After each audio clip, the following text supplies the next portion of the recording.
back with another video. In this video on my cooking channel, we're going to be making a very simple chocolate cake. It can be done extremely easy. All items that are in the house.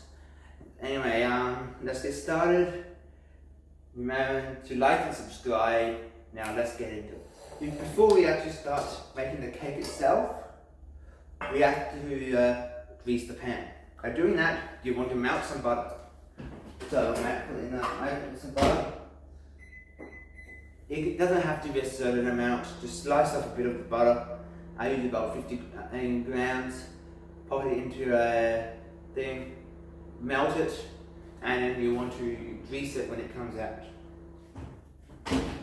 Okay, the butter is melted. Now with a brush, you want to paint your pan.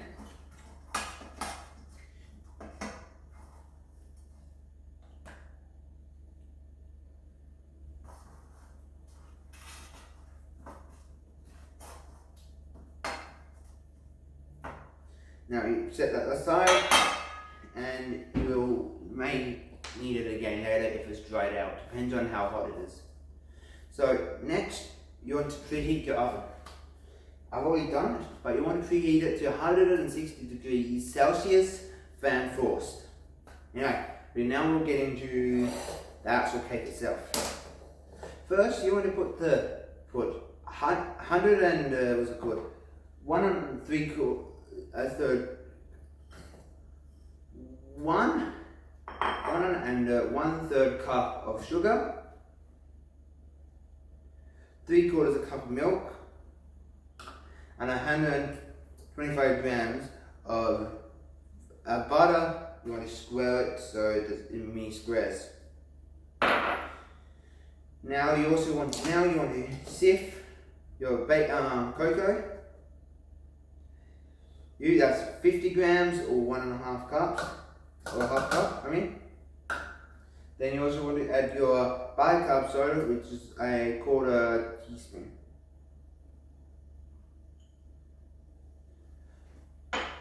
Sift it through.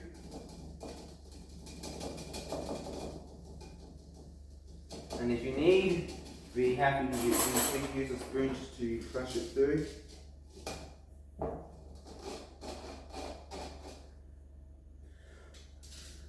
When that's all sifted through, you want to take it to your pan and put it to medium heat.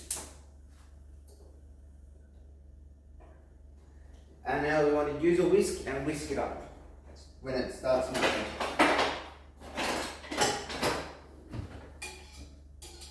Get it off the heat. It's all mixed through. It's a smooth texture. You don't want it to be lumpy with butter, and you don't want it to be boiling over, and that means it's starting to burn. So next you want to add your flour. You have self-raising flour and plain flour. You want to put half of both flours in. First you want to put half a cup of self-raising flour.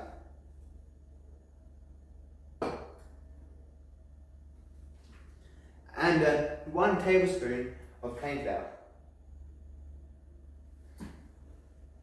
You want to mix that in with it.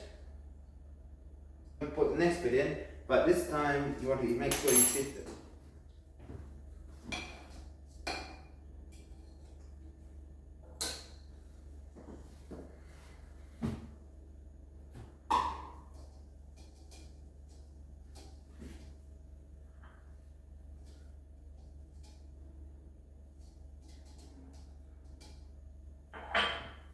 That will be the last you need to sift. Put it into the sink.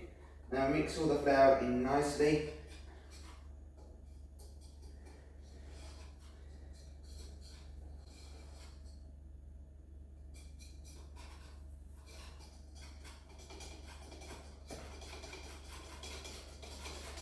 Until it's a nice smooth texture again. Next, crack open your eggs and put it into your bowl.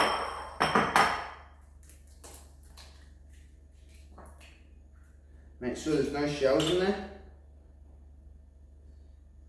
as you don't want to be eating shells in your cake.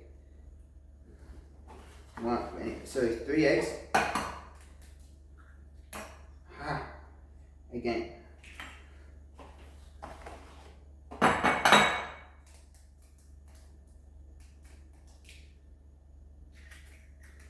So once they're done, use a small fork, slightly mix it up, whisk it up. And once it's slightly mixed up, just pop it in with the rest of the mixture and mix it in. Now, once the cake is looking an excellent texture, like this, you want to pour it into your tin.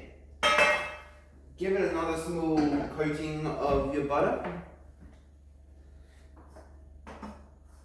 Make sure every single part of it is covered, so it's not stick.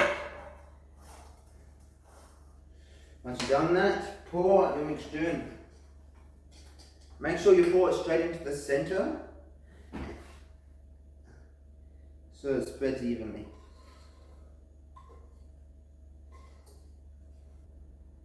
Nice. I'll put that back there.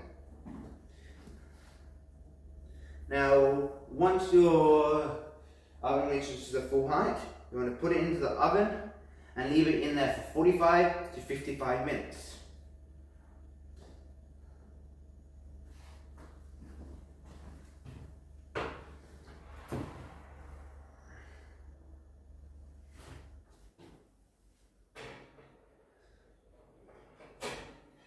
Pop it in there, close it up, and clean up your kitchen, ready for it to be finished. What's up, H Master Gang, and welcome back. The cake's just about ready, and we'll be taking it out. Once you take the cake out of the oven, you want to wait 2 minutes or more before you take it out of the tin. So it can solidify, because it'll still be a bit soft around the outside. This will give it nice time to crispen up. And then you pour it out onto one of those trays. Right. Yes, look at that beautiful cake. I'll get it out now.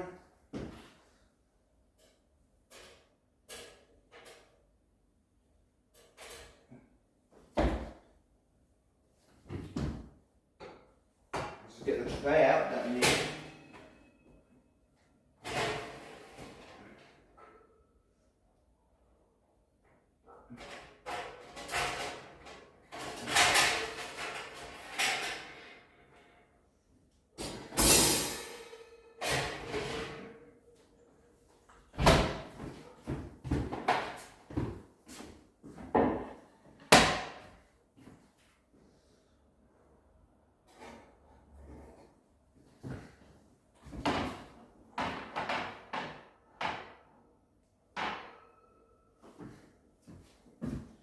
Bring the cake over to the table. Look at that beautiful cake that we have there. Nice and spongy on the top. There's exactly one from the cake. Give it 2 minutes and we'll be back with you once we take it out. Okay, H Master Gang. The cake's cooled down enough and to be taken out. It may have stuck to the edges a bit. So just by running a knife, you just push the knife, cut the knife all around the edge to make sure it doesn't stick. So with another tea towel, you put it on top, tip it upside down, and pull the tin off. Put the cake onto the rack, and there you go. You've got it. Leave it for a bit, let it cool down, then you can eat it. Or if you want, you can eat it while it's still hot like this. Your choice. Anyway, thank you for watching today's video. Hope you learned something, how to make a nice, quick and simple cake. See you guys next time on another H Master cooking video. Goodbye and peace out.